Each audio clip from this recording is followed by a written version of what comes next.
आज स्पेसिफिकली ना मैं उन बच्चों से बात करने वाली हूँ जिनका पेपर इस बार क्लियर नहीं हुआ। तो पहले तो please it's my request to all of you, आप टेंशन लेना बंद करो कि यार पेपर नहीं क्लियर हुआ, मैं कैसे करूँगा या मैं कैसे करूँगी। देखो, ये CA CS CMA के जो एग्ज़ाम्स होते हैं ना स्टूडेंट, इसमें मेजॉरिटी ऑफ स्टूडेंट्स का पेपर क्लियर नहीं होता। गलती, अब गलती कहाँ होती है?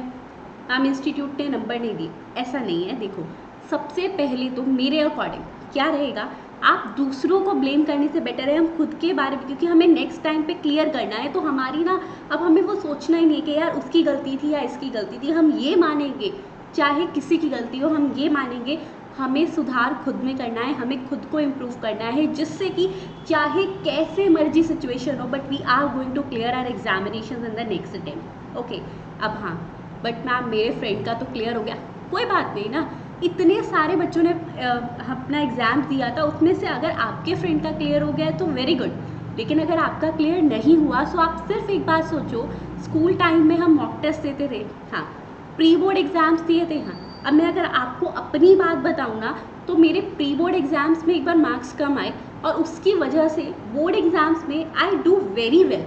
तो आप यही सोचो कि अभी वाले जो पेपर हुए थे, it was only a pre board examinations.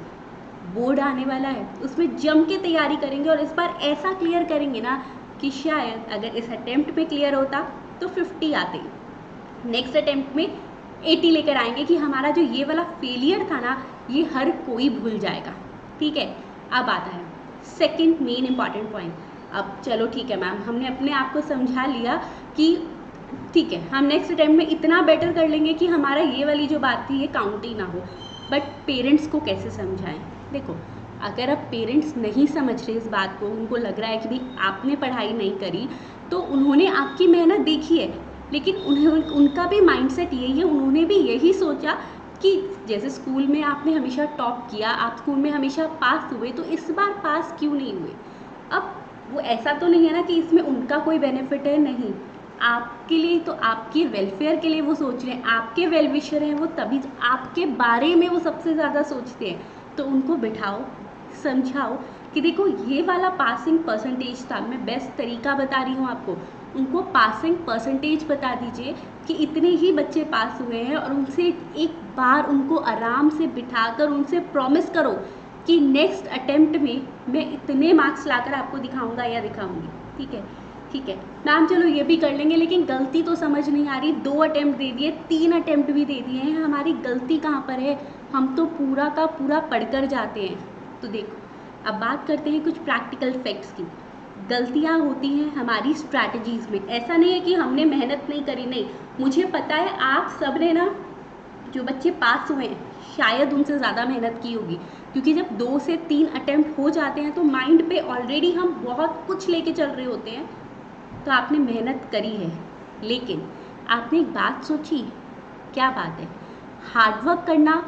देखो, अगर आज के स्मार्ट वर्ल्ड में we all have the smartphones in our hand, तो हमें सिर्फ हार्डवर्क से काम नहीं चलता, we have to make the strategies जो कि स्मार्ट वर्क के लिए भी यूज़ आती है। वो सारी स्ट्रैटेजीज मैं आपके साथ डिस्कस करूँगी, लेकिन आज की रात student just keep your mind काम, अपने आप को बिल्कुल पूरे तरीके से रिलैक्स करो। ठीक है, एक बार भूल जाओ, ये सोचो ठीक है ना, कर लेंगे, ये सोच लेना इस वाले पेपर में जो पास नहीं हो पाए, नेक्स्ट पेपर में कुछ ऐसा करेंगे, इतने मार्क्स लाएंगे ना कि सब देखते रह जाएंगे।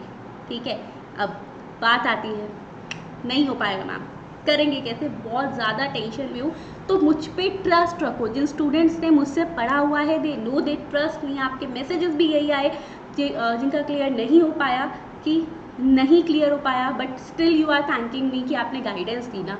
तो अगर आपको मेरी गाइडेंस पे ट्रस्ट है स्टूडेंट्स, आपको पता है मैक्सिमम स्टूडेंट्स आर देयर कि आपको पता है कि जिनके अगर बाकी पेपर क्लियर नहीं हुए, स्टिल आईडीटी में उन्होंने बहुत अच्छा स्कोर किया है। तो स्टूडेंट्स को मैसेजेस आए, उनका आईडीटी में स्कोर वाज 55 मार्क्स। ठीक है, पूरा पेपर क्लियर नहीं हो पाया, पूरा ग्रुप क्लियर नहीं हो पाया, लेकिन आपको गाइडेंस पे ट्रस्ट है ना। जैसे आईडीटी में 55 लेकर आए हो ना, हर सब्जेक्ट में बहुत अच्छा लेकर आओगे, आईडीटी में अगली बार 80 लेकर आओगे। आपको चाहिए एक मेंटोरशिप, ठीक है, I am available for you. तो मतलब आप यहाँ पर मेंटोरशिप कोर्स, ऐसा कुछ नहीं है, आपको हमेशा बोला I am your mentor, your educator, your Elder sister. आप करोगे क्या?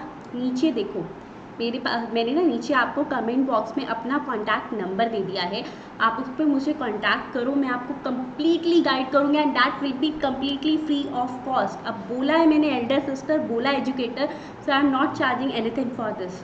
ओके, सो उस बात से प्लीज़ टेंशन फ्री हो जाओ। जिस तरीके का आपको लग रहा है कि मेरी ये गलती थी, मेरे इतने, पहली बात तो अपने मार्क्स प्लीज़ शेयर करना कि मैं आपको वहाँ पर गाइड कर सकूँ कि कहाँ कहाँ गलतियाँ हुई हैं, कैसे कैसे हुई हैं, ठीक है। अब बात आई स्ट्रैटेजीज़ की। ओके, तो स्ट्रैटेजीज़ के लिए मेरी एक कंप्लीट मैं आपसे डिस्कशन करने वाली हूँ कल। साथ में एक काम और करना, मैंने नीचे अपनी ऐप का आपको लिंक दे दिया, ऐप इंस्टॉल कर लेना, ठीक है। उस पर भी मैं आपके साथ काफ़ी टच में रहने वाली हूँ, वहाँ पे भी आप मेरे साथ कांटेक्ट कर सकते हो। और please be calm, wait for my tomorrow video, just trust me guys. मैं आपको आपके दोनों सब्जेक्ट्स के लिए, देखो दोनों ग्रुप्स में जो मैं आपको करवा रही हूँ, आपको पता है पेपर नंबर 5 आपका फाइनेंशियल अकाउंटिंग एंड या पेपर नंबर 11 इनडायरेक्ट टैक्सेशन, ठीक है। दोनों पे तो मैं आपको कंप्लीट गाइड करूँगी ही करूँगी डेफिनेटली कि आप कैसे अपने मार्क्स को इम्प्रूव करो। जिन्होंने कभी मेरे से कोचिंग नहीं ली है, मेरे टच में नहीं थे, बट अगर आप आज वीडियो देख रहे हो और आपका एग्ज़ाम क्लियर नहीं हुआ है तो प्लीज़ ट्रस्ट मी। अगर आपको स्ट्रेस में आकर, एक तो सीएम में मत छोड़ना कि नहीं मैं आगे कंटिन्यू नहीं कर रहा, मेरे से नहीं हो रहा, कहीं ना कहीं स्ट्रैटेजी में दिक्कत रहती है, वो स्ट्रैटेजी ठीक करने की ज़रूरत है, वो कर लेंगे, ठीक है। आप किसी भी टाइम आप में से कोई भी मैसेज कर सकता है, I am for sure going to guide you. अब करना क्या है, सिर्फ एक बात माइंड में लेनी है, आपको पता है most probably our exams are going to be conducted in January instead of December, तो बहुत टाइम है। मेरे साथ अभी बोलो क्या, अब की बार जनवरी पार, बोलो अब की बार जनवरी पार, ठीक है। अब कैसे कैसे, हाँ अब एक बात और, कल जो मैं वीडियो लेकर आने वाली हूँ उसमें रहेगी स्ट्रैटेजी, एक बार मैं आपको उसका ब्रीफ कर देती हूँ। स्ट्रैटेजी में मैं बताने वाली हूँ कि जिनके कंसेप्ट्स क्लियर नहीं हैं वो कैसे पढ़ाई करें, उनका पढ़ने का तरीका टोटली अलग रहेगा। जिनके कंसेप्ट्स क्लियर हैं बट रिविज़न ढंग से नहीं कर पाए थे क्योंकि सिलेबस फास्ट है, उनका तरीका अलग रहेगा। थर्ड, जिन्होंने पास्ट एग्जामिनेशन के क्वेश्चंस नहीं करे थे, that was the biggest mistake, yes, but कोई बात नहीं, अब जो था हो गया, अब करेंगे दोस्तों, ठीक है। तो वो सारी स्ट्रैटेजीज किस तरीके से करना है कल बात करेंगे। फिर से मेरे साथ बोलिए अब की बार जनवरी पार, और मिलते हैं हम कल की हमारी वीडियो में, ठीक है। अच्छा, अगर आपने सब्सक्राइब नहीं किया हुआ चैनल सब्सक्राइब कर लेना, जिससे कल की नोटिफिकेशन आपके पास आ जाएगी। एंड यस, एक बार मैसेज जरूर करना, I will for sure guide you. Thank you.